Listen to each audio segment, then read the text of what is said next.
Welcome to economics. आज हम econometrics की बात करेंगे। इकोनोमेट्रिक्स एक ब्रांच है इकोनॉमिक्स का, जो कि डीयू के अंडर ग्रेजुएट कोर्सेस में बीए ऑनर्स स्टूडेंट्स को सेमेस्टर 4 में पढ़ाया जाता है। उसी तरह बीए प्रोग्राम के स्टूडेंट्स को इको मेजर वालों को सेम 4 में पढ़ाया जाता है। इकोनोमेट्रिक्स आखिर होता क्या है? स्टार्टिंग में जब इकोनॉमिक्स की थ्योरीज दी जा रही थी इकोनॉमिक्स के द्वारा, तो उन्होंने एक थ्योरी दे दिया, लेकिन उनको अपने थ्योरी को प्रूफ करने के लिए कुछ तो बताना पड़ेगा। तो इसी में एक तरीका उन्होंने इकोनॉमिक्स ने मैथमेटिशियंस के साथ या स्टैटिस्टिशियंस के साथ मिलकर उन्होंने डिराइव करना शुरू किया कि कैसे हम थ्योरी को प्रूव करेंगे। वही एक तरीका निकला इकोनोमेट्रिक्स का।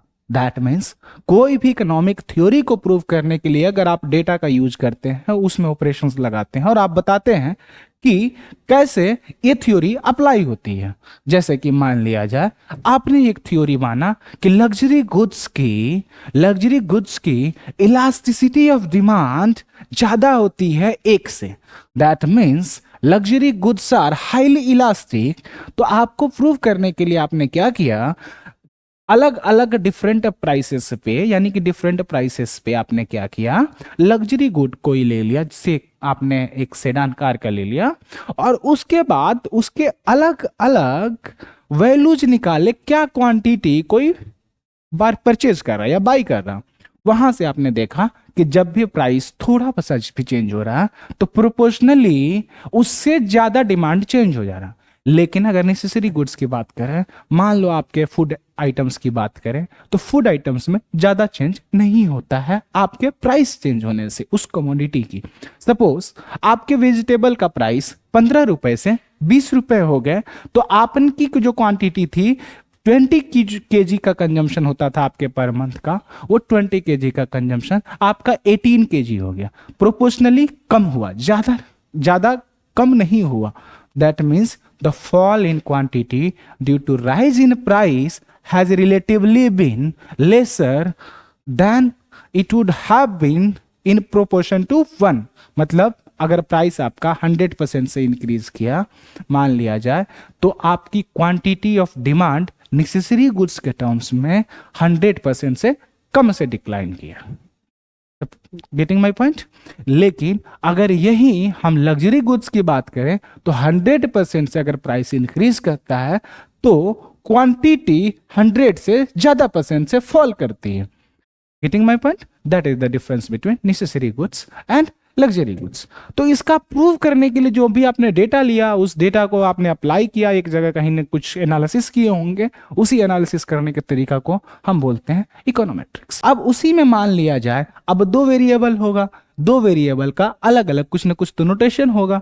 तो उसी में हमारे यहाँ वेरिएबल्स को यूज करने के लिए आपके रीडिंग्स में वेरिएबल्स को डिनोट करने के लिए कैपिटल अल्फाबेट्स यूज करते हैं, कैपिटल अल्फाबेट्स यूज करते हैं, जैसे कि एक्स एंड वाई। थोड़ा सा नोट करने की बात है, जो आप वाई यूज करोगे वो आप यूज करोगे डिपेंडेंट वेरिएबल के लिए, डिपेंडेंट वेरिएबल के लिए, जिसका दूसरा नाम है एक्सप्लेन्ड वेरिएबल, जिसका दूसरा नाम है एक्सप्लेन्ड वेरिएबल। दैट मीन्स वो वेरिएबल जो एक्सप्लेन किया जा रहा है, वो वेरिएबल जो डिपेंडेंट है। उसी तरह जो एक्स का अल्फाबेट यूज करते हैं, कैपिटल एक्स का, वो यूज करते हैं हम इंडिपेंडेंट वेरिएबल के लिए। किसके लिए यूज करते हैं? इंडिपेंडेंट वेरिएबल के लिए। इंडिपेंडेंट वेरिएबल का दूसरा नाम है एक्सप्लेनेटरी वेरिएबल। इसका दूसरा नाम है एक्सप्लेनेटरी वेरिएबल। एक्सप्लेनेटरी वेरिएबल का मतलब क्या होता है कि जो वेरिएबल किसी दूसरे वेरिएबल को एक्सप्लेन कर रहा है उसको बोलते हैं एक्सप्लेनेटरी वेरिएबल। अब एक्सप्लेनेटरी वेरिएबल अगर मान लिया जाए अलग अलग टाइप्स के भी हैं तो उनको भी डिस्टिंक्ट करना पड़ेगा। तो अगर ये अलग अलग टाइप के हैं तो इनको डिनोट करेंगे x1, x2, x3। अब आप कहोगे कि इस x1 में भी बहुत सारे अलग अलग वैल्यूज उस पर्टिकुलर वेरिएबल के होंगे। ये जो x वेरिएबल था, उसी तरह अगर मान लिया जाए आपके डेटा में सिर्फ दो ही वेरिएबल है, एक डिपेंडेंट एक इंडिपेंडेंट। जैसे कि मान लिया जाए this is your quantity demanded. Exam में आप QTY नहीं लिखोगे, एग्जाम में आप लिखेंगे क्वांटिटी। x जो है, दिस x इज योर, मान लो आपने एक लिया प्राइस। अगर सिर्फ प्राइस और क्वांटिटी डिमांडेड है तो वहां पे सिंपल सा आप x और y यूज कर सकते हो, और अलग अलग प्राइस वेरिएबल हो सकता है x1 x2 से x10 तक, उसी तरह y1 से लेकर y10 तक। लेकिन अगर मान लो आप देख रहे हो कि जो भी क्वांटिटी आप डिमांड कर रहे हो प्राइस के साथ साथ आपने इनकम भी ऐड कर दिया, तो इनकम जब ऐड किए हो तो यहाँ पे आपके पास दो एक्सप्लेनेटरी वेरिएबल है। तो मान लो प्राइस को आप डिनोट कर रहे हो x1 से, इनकम को डिनोट कर रहे हो x2 से, तो इसके अलग अलग जो वैल्यूज होंगे उसको आप डिनोट करोगे x11, x12 and so on. उसी तरह आप इनकम वाले को यूज करोगे x21, x22 and so on. इसको याद रखना।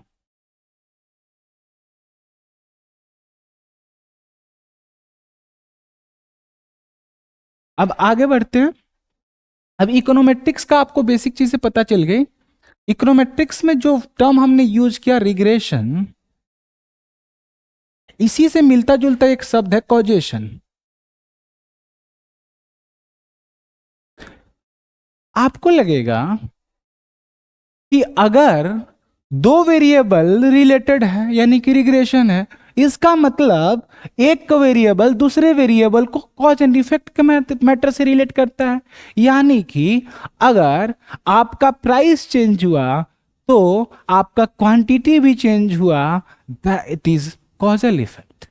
रिग्रेशन में आपको मोस्टली मिल सकता है, लेकिन जरूरी नहीं है कि रिग्रेशन का मतलब कॉजेशन हो।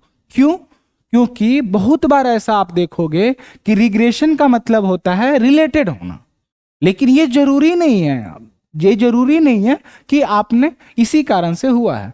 जैसे कि आप फेनोमिनन देखोगे किसी भी इकोनॉमी में, तो इकोनॉमी में बहुत सारे वेरिएबल्स एक साथ चेंज हो रहे होते हैं। जब बहुत सारे वेरिएबल्स एक साथ चेंज हो रहे हैं तो आप डिस्टिंक्ट नहीं कर सकते ये प्रायरी कि अगर एक वेरिएबल में चेंज हुआ इसी का इंपैक्ट है दूसरे वेरिएबल पे।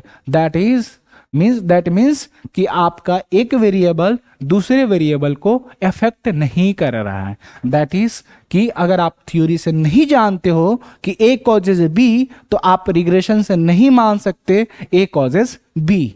आप तभी मानोगे जब आपको थ्योरी से पता है कि प्राइस के इंक्रीज होने से नॉर्मल गुड्स में क्वांटिटी फॉल करेगी।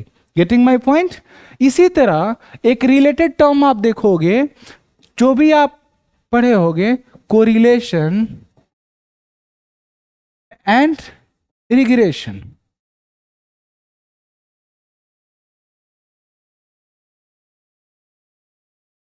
रिग्रेशन में हमने देखा एक हमारा डिपेंडेंट वेरिएबल था, एक हमारा इंडिपेंडेंट वेरिएबल था। यानी कि एक्सप्लेनेटरी वेरिएबल, जो एक्सप्लेन करने वाला वेरिएबल है वो कोई और है, और एक्सप्लेन्ड कोई और वेरिएबल हो रहा है। दोनों में डिस्टिंक्शन है। यानी कि आप चेक कर रहे हो कि इंडिपेंडेंट वेरिएबल जो आपके पास ऑलरेडी है उसके कंपैरिजन में डिपेंडेंट वेरिएबल कितना से चेंज हो रहा। लेकिन जब आप कोरिलेशन की बात करोगे तो कोरिलेशन मतलब दोनों कोरिलेटेड है, तो इसमें आपका डिस्टिंक्शन नहीं है कि एक वेरिएबल दूसरे वेरिएबल को एक्सप्लेन करता है। दैट मीन्स कोरिलेशन में आप दोनों को एक ही तरीके से देखोगे। यानी कि इसमें जो वेरिएबल x और y है, ये दोनों के जगह पे आप y भी लिख सकते हो और x की जगह y और y की जगह x कर सकते हो। दैट मीन्स यहां कोई भी एक वेरिएबल दूसरे वेरिएबल को बता नहीं रहा है, दोनों वेरिएबल एक दूसरे से रिलेटेड है। 21 में हुआ कोरिलेशन में x and y are correlated. लेकिन रिग्रेशन है तो एक हमारा एक्सप्लेन करेगा दूसरे वेरिएबल को, अब इसका अगर उल्टा होता तो कोरिलेशन कहलाता, लेकिन उल्टा तो नहीं है, तो रिग्रेशन ही है सिर्फ।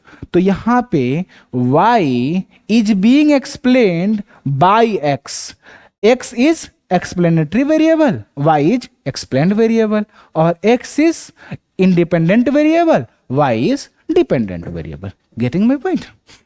अब आपने देखा जब x में चेंज होने से आपके y में चेंज हो रहा, दैट मीन्स अगर आपको पता है कि आने वाले बजट में कुछ चेंजेस होने वाले हैं तो आप तो प्रिडिक्ट कर सकते हो।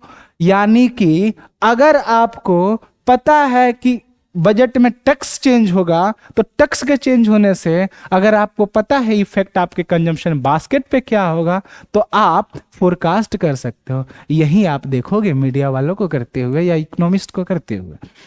जब आप देखेंगे तो इफेक्ट की बात करते हैं तो रिग्रेशन से आपको पता चला कि एक टर्म हमने यूज किया, फोरकास्ट करना, फोरकास्टिंग। तो इकोनॉमेट्रिक्स का एक यूज हो गया फोरकास्टिंग, सेम यूज होता है मेट्रोलॉजिकल डिपार्टमेंट के द्वारा।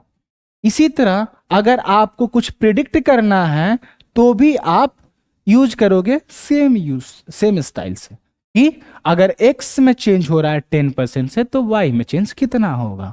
आप उसके अलावा भी आप देखोगे ग्लोबल वार्मिंग के सिनारियो में कि ग्लोबल वार्मिंग में अगर मान लिया जाए x% का कार्बन एमिशन इंक्रीज हुआ तो उससे हमारा ग्लोबल टेम्परेचर कितने से इंक्रीज करेगा। बात समझ रहे हो? तो यानी कि अगर हमने चेंज कर लिया कि x यानी कि कार्बन एमिशंस का चेंज करने की क्वांटिटी अलग अलग सिनारियो बना लिया, scenario 1 x amount, scenario 2 y amount, scenario 3 c z amount, तो इन तीनों में अलग अलग सिनारियो में 3 सिनारियो में आपने चेक कर लिया कि ग्लोबल का जो टेम्परेचर है, ग्लोब का टेम्परेचर, ग्लोबल टेम्परेचर वो कितना चेंज हुआ है। Getting my point? ओके। तो अब इसके आगे अगर हम बढ़ते हैं तो इकोनोमेट्रिक्स में जब भी आप देखोगे तो आप पाओगे कि यहां पे हमेशा कुछ ना कुछ वर्ड्स में कंफ्यूजन होता है। जैसा कि एक वर्ड है एस्टिमेट एंड दूसरा वर्ड है एस्टिमेटर। एक वर्ड है एस्टिमेट एंड दूसरा वर्ड है एस्टिमेटर। जब आप एस्टिमेटर की बात करोगे, एस्टिमेटर एक तरह से ऑपरेशन है, यानी कि कोई एक फॉर्मूला यूज कर रहे हैं। इस ऑपरेशन या इस फॉर्मूला को किसी डेटा में यूज करके जो आपने वैल्यू निकाला, that value is called estimate. Suppose मैं बोलूं कि अगर आप किसी का मीन निकालना है तो अगर आपके पास डेटा दिया हुआ है, डेटा मान लो कि इंडिया के लोगों का सर्वे हुआ और वहां से उनके इनकम के बारे में पता चला, तो इनकम के बारे में आपने पता किया तो वो जो आप मीन निकालोगे, that mean is the operation being used, यानी कि दैट इज एन एस्टिमेट। लेकिन जो पर्टिकुलर वैल्यू आएगी, मान लो 5,000 रुपीज पर मंथ, तो ये जो डेटा है this is an estimate. Getting my point? इसके अलावा अगर आप देखते हो एक टर्म स्टोकास्टिक या स्टैटिस्टिकल टर्म, एक देखोगे इसके साथ में डिटर्मिनिस्टिक। जो स्टोकास्टिक या स्टैटिस्टिकल टर्म है उसको बोलते हैं कि इसमें कुछ ना कुछ रैंडम कंपोनेंट होता है, कुछ ना कुछ रैंडम कंपोनेंट होता है। आप एग्जैक्टली प्रिडिक्ट नहीं कर सकते हो, लेकिन डिटर्मिनिस्टिक में आप हमेशा प्रिडिक्ट कर सकते हो।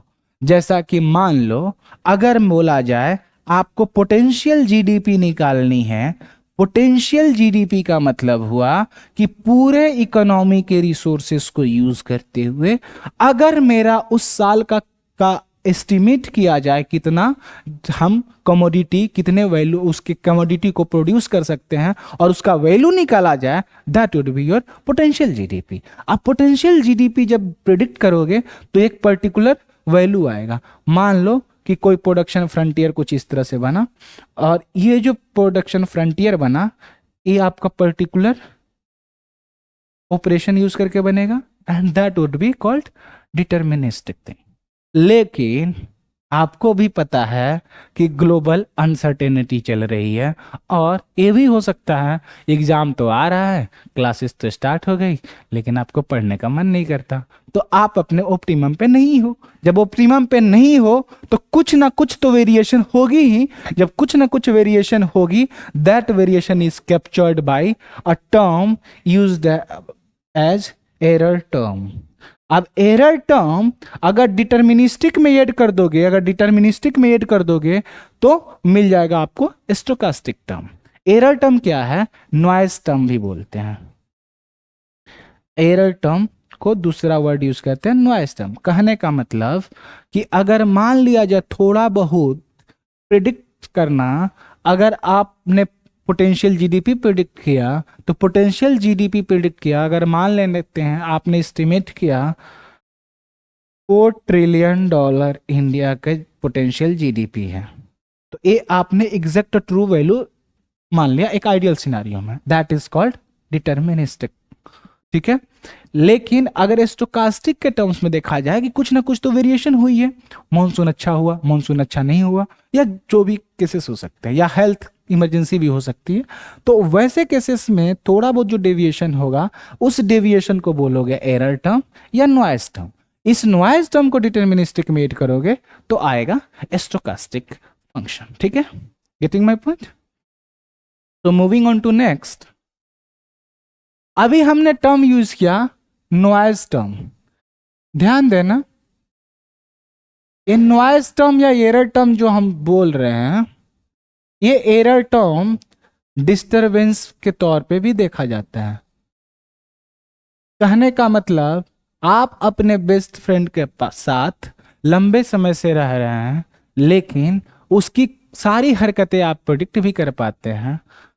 कुछ बातें ऐसी हुई कि आपको उसकी बिहेवियर अच्छे से पता नहीं चली, और ये जो रेंडमनेस जो आया उसकी नए बिहेवियर में, यही आपका एरर टर्म कैप्चर करता है। मोर और लेस आप उनके बिहेवियर को प्रेडिक्ट कर पा रहे थे, तो that was the deterministic component. अब यहां पे एक और वर्ड, बहुत अभी स्टूडेंट हो तो कंफ्यूज करोगे, एक टर्म यूज करते हैं व्हाइट नॉइज टर्म। अब आप लोग मेरे स्टूडेंट हो तो ये गलती मत करना। व्हाइट नॉइज टर्म सिर्फ और सिर्फ तब यूज करोगे जब ऑटो कोरिलेशन या सीरियल कोरिलेशन में आप देखोगे कि पास्ट के वैल्यूज, पास्ट के डिस्टर्बेंसेस इस पीरियड के डिस्टर्बेंसेस को, यानी कि लास्ट टाइम पीरियड का या लैग्ड डिस्टर्बेंस टर्म्स, अगर करंट डिस्टर्बेंस टर्म्स को अफेक्ट नहीं कर रहे हैं, तब टर्म यूज करते हैं व्हाइट नॉइज टर्म। नहीं तो नॉर्मल केसेस में आप नॉइज टर्म ही लिखोगे, व्हाइट नॉइज मत लिखना। Getting my point? इसके साथ साथ आप जब देखोगे population regression function, sample regression function, अब आप जानते हो कि पॉपुलेशन और सैंपल रिग्रेशन फंक्शन तो कोई नया शब्द है। जब नया शब्द है तो आपको सबसे पहले जानना चाहिए कि पॉपुलेशन क्या है और सैंपल क्या है। पॉपुलेशन का मतलब है जब भी आप के पास कोई डेटा है, मान लिया जाए इंडिया के लोगों का इनकम या कंजम्पशन कुछ भी मेजर करना है, मान जैसे एनएसएसओ के डेटा में कंजम्पशन का पैटर्न चेक करते हैं, तो कंजम्पशन पे सर्वे किया जाता है। अब कंजम्पशन पे सर्वे किया जाता है तो पूरे इंडिया के लोगों का अगर सर्वे कर लिया जाए तो that analysis would be on the population. लेकिन हम तो इतना कर नहीं पाते, हम तो सर्वे लिमिटेड लोगों का ही कर पाते हैं, तो इसलिए वो हमारा कहलाता है सैंपल। बातें समझ रहे हो? यानी कि अगर मान लिया जाए ये पॉपुलेशन है तो पॉपुलेशन के एक छोटा सा हिस्सा को कहेंगे हम sample. That means sample is subset of population.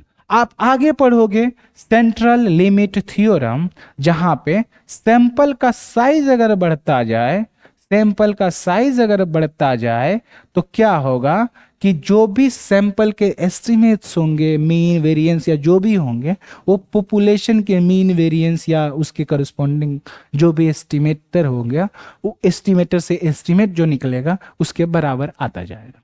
Getting my point? अब आप आओगे तो आपने देखा कि अगर मान लिया जाए एक डिपेंडेंट वेरिएबल है और एक इंडिपेंडेंट वेरिएबल। डिपेंडेंट वेरिएबल मान लिया जाए y से डिनोट कर रहा है, इंडिपेंडेंट वेरिएबल x से डिनोट कर रहे हैं। x में मान लिया जाए यहाँ इनकम है, यहाँ मान लिया जाए आपके एजुकेशन का कोई प्रॉक्सी ले लिया जाए, मान लो IQ लेवल है। सपोज ये मेरे एक मित्र का PhD का एक एनालिसिस है। तो आप देखोगे कि उन्होंने मेजर किया सर्वे में कि कुछ लोगों का इनकम जो है एक सेम भी हो सकता है, कुछ लोगों का इनकम एक पर्सन का इनकम 10,000 हो सकता है। ऐसे ऐसे 5 लोगों का इनकम भी 5,000 हो सकता है। कहने का मतलब हो सकता है अगर 5,000 का इनकम देखा जाए, 5,000 मान लिया जाए, ये मंथ में बात हो रही है, तो 5,000 के इनकम पे 5 लोग हैं और इनके बच्चे का जो स्कोर है करस्पॉन्डिंग यहाँ पे आप वाई एक्सिस से मेजर कर सकते हो। अगर मान लिया जाए 10,000 किसी एक पर्सन का है, उसका कोई IQ लेवल का स्कोर यहाँ आएगा। किसी का ले लिया जाए 20,000 मान लो सैंपल में 3 लोग हैं, तो कुछ इस तरह से आपने स्कैटर प्लॉट बना लिया। अब अगर आप सबके मीन को आप ज्वाइन कर दोगे, सबके मीन को आप ज्वाइन करते हो और ये जो लाइन निकलेगा इसको बोलोगे पॉपुलेशन रिग्रेशन लाइन, और ये जो फंक्शन यूज करोगे इसको निकालने के लिए उसको बोलोगे पॉपुलेशन रिग्रेशन फंक्शन। अब यहां पे मीन को ज्वाइन किए हो, जब मीन को ज्वाइन किए हो तो आपने क्या किया कि ये जो पॉपुलेशन रिग्रेशन फंक्शन निकाला, पॉपुलेशन रिग्रेशन फंक्शन निकाला, पॉपुलेशन रिग्रेशन फंक्शन कैसे निकाला, यहां पे y को कंडीशनल किया और y का मीन निकाला। कंडीशनल कब? x की कुछ पर्टिकुलर वैल्यूज थी तो वहां से आपने निकाला। जैसे कि अगर मान लिया जाए आपने पहला टर्म यूज किया expectation of y when x equal to 5,000। अब वहां से एक वैल्यू आया से एक इसका एवरेज जो है मान लिया जाए 10.5 है, तो यहाँ पे आ गया आपका 10.5। अगर इसी पे ले लिया जाए 10,000 पे, अगर ये 20 है तो expectation of y conditional on x equal to x की वैल्यू अगर 10,000 आती है तो इसका है 20। अगर इसी तरह 32 ले लिया जाए तो expectation of y conditional on x equal to 20,000 equal to 32। तो ये जो आपने निकाले वैल्यूज और इन वैल्यूज को आपने क्या किया, ज्वाइन कर दिया, तो आपको निकला पॉपुलेशन रिग्रेशन लाइन। कहने का मतलब अगर आपने पॉपुलेशन का एस्टिमेट किया तो आपने पॉपुलेशन रिग्रेशन फंक्शन के लिए क्या किया, expectation of y conditional on x निकाला।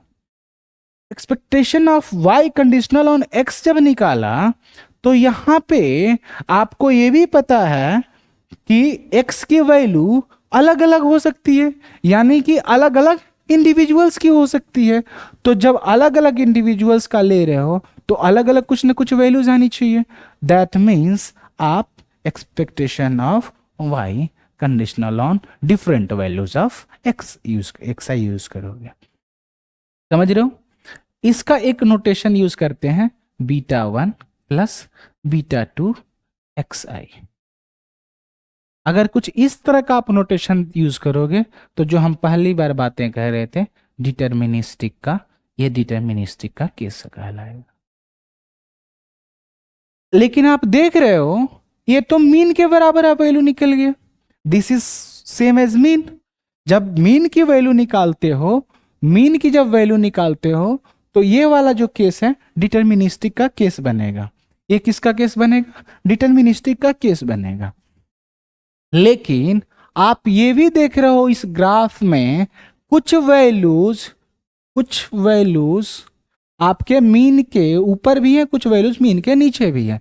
दैट मीन्स अगर इंडिविजुअल y की बात करें, वाई आई की, तो that is same as b1 plus b2 xi plus some error term, और यही वाला टर्म यूज करते हैं एरर टर्म।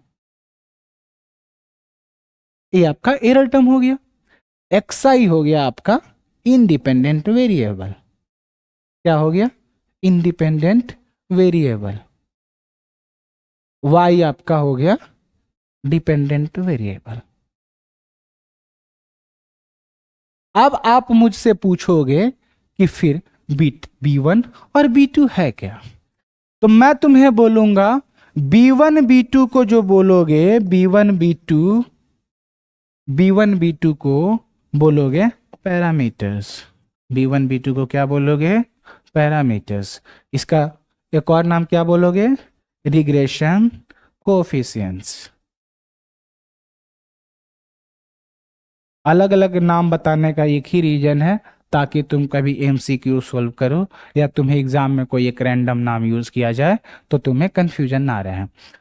अब इनका पार्टिकुलर भी है। जो b1 है इसको बोलते हैं इंटरसेप्ट। b1 को क्या बोलते हैं? इंटरसेप्ट, यानी कि इंटरसेप्ट पैरामीटर।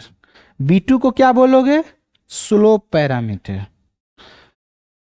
अब देखोगे इंटरसेप्ट, अगर मान लिया जाए x की वैल्यू 0 है, x की वैल्यू 0 है, थोड़ी देर के लिए मान लो कि अगर आपकी इनकम 0 है, आपकी इनकम जब 0 है तो भी आप कुछ ना कुछ कंज्यूम करते हो। जब आप कुछ ना कुछ कंज्यूम करते हो तो that consumption is your intercept term. लेकिन जैसे जैसे आपकी इनकम ग्रो करने लगती है आप कुछ कंजम्पशन बढ़ाने लगते हो, कुछ अमाउंट जो कंजम्पशन बढ़ाने लगते हो वही कहलाता है स्लोप। यानी कि हम बातें कर रहे थे कंजम्पशन फंक्शन का c equal to c bar plus small c y. Y हमारा डिस्पोजेबल इनकम होता था। तो मान लिया जाए अगर आपका इनकम जो है ये आपका इनकम हो गया, ये आपका कंजम्पशन हो गया, this is your independent variable, this is your dependent variable. तो अगर मान लो आपका इनकम 0 है, इनकम जब 0 है तो कंजम्पशन आपका कुछ ना कुछ तो रहेगा। क्यों? क्योंकि ऑटोनोमस कंजम्पशन भी है जो कि आपके इनकम पे डिपेंड नहीं करता है। यही कैप्चर करता है आपका इंटरसेप्ट टर्म। और ये स्मॉल सी जो है मार्जिनल प्रोपेंसिटी टू कंज्यूम, यही बताता है आपका स्लोप कोफिशिएंट का। अब स्लोप कोफिशिएंट जो है ये बता रहा है the rate of change in consumption with respect to change in disposable income. यानी कि जनरलाइज्ड सेंस में स्लोप पैरामीटर बताता है the rate of change in dependent variable with respect to change in independent variable. Getting my point? तो ये हमारा एक तरह से आउटलाइन हुआ इकोनोमेट्रिक्स के बेसिक्स का। इसके आगे अगर आप जाते हो कि एरर टर्म हुआ क्या, एरर टर्म क्या करता है, बहुत सारे आप वेरिएबल्स लेते हो, बहुत सारे वेरिएबल्स आप लेते हो सर्वे में, लेकिन आप सबका एनालिसिस कर नहीं पाते हो। तो कुछ वेरिएबल्स को आपने ड्रॉप कर दिया, कुछ वेरिएबल्स को ड्रॉप कर दिया, लेकिन उनका कुछ ना कुछ इफेक्ट तो होता है डिपेंडेंट वेरिएबल पे। तो वो कैप्चर होता है आपके एरर टर्म से। कभी कभी ऐसा भी होता है आपको जो फंक्शन यूज करना चाहिए था वो फंक्शन आपने यूज नहीं कर लिया। क्यों? क्योंकि आपने सिंप्लीफाई करने की कोशिश की, जिसको हम बोलते हैं ओकम्स रेजर का प्रिंसिपल। ठीक है, ओकम्स रेजर।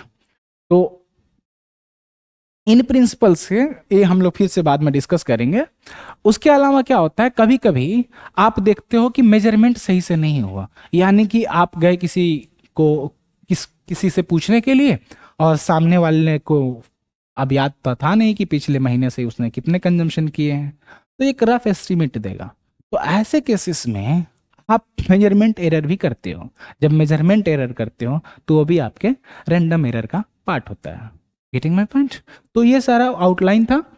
अब आप इकोनोमेट्रिक्स जो पढ़ोगे, बीए ऑनर्स इकोनॉमिक्स के स्टूडेंट्स के लिए, बीए ऑनर्स इको के स्टूडेंट्स के लिए जो सेम 4 में है, उनके लिए गुजराती के चैप्टर्स हैं, चैप्टर्स 2 से लेकर 10 तक।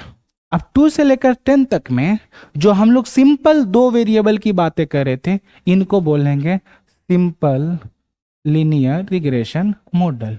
इसी में आगे आप पढ़ोगे क्लासिकल लीनियर रिग्रेशन मॉडल, और इसी में आप पढ़ोगे इनके एजम्पशंस के बारे में।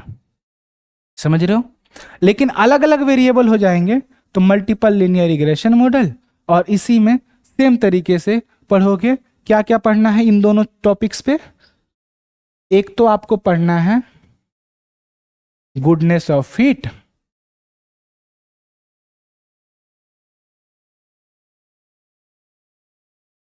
उसके अलावा पढ़ना है regression analysis and regression coefficients.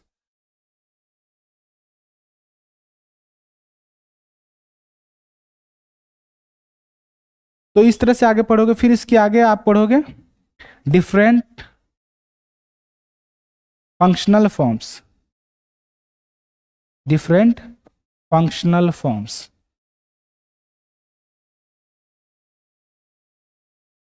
जैसे कि ये फॉर्म यूज किया, क्यों यूज किया, इसके अलावा कोई और फॉर्म यूज हो सकता था, या यही सबसे बेस्ट तरीका था। अगर इस तरह के केसेस अगर आप कर रहे हो तो that is the case topic of functional forms. Getting my point? अब फंक्शनल फॉर्म्स में आप देखोगे कि एक हम बात करेंगे क्वालिटेटिव वेरिएबल्स का भी, क्वालिटेटिव वेरिएबल्स का। क्वालिटेटिव वेरिएबल्स क्या होते हैं कि जैसे कि आप मान लो कि किसी के बारे में, किसी एक इंसान के बारे में उसका कुछ चीजें मेजर नहीं कर सकता, तो आपने कैटेगराइज कर दिया। ठीक है? जैसे कि हमें जेंडर के बारे में जानना है। अब जेंडर को तो आप डिवाइड नहीं कर सकते हो, तो जेंडर क्या हो सकता है? मेल हो सकता है, फीमेल हो सकता है, इसके अलावा थर्ड जेंडर भी रिकॉग्नाइज हो गया, ट्रांसजेंडर्स। ठीक है? तो वैसे केसेस में इसको बोलेंगे क्वालिटेटिव वेरिएबल, और एक क्वालिटेटिव वेरिएबल भी हमारा इंडिपेंडेंट वेरिएबल में एनालिसिस में काम आएगा। अब फंक्शनल फॉर्म के साथ साथ अब आप देखोगे इसमें कुछ एजम्पशंस हैं। अब इस एजम्पशंस में क्या क्या एजम्पशंस था? एक एजम्पशंस था नो मल्टीकोलिनियरिटी, एक एजम्पशन रहेगा नो ऑटो कोरिलेशन,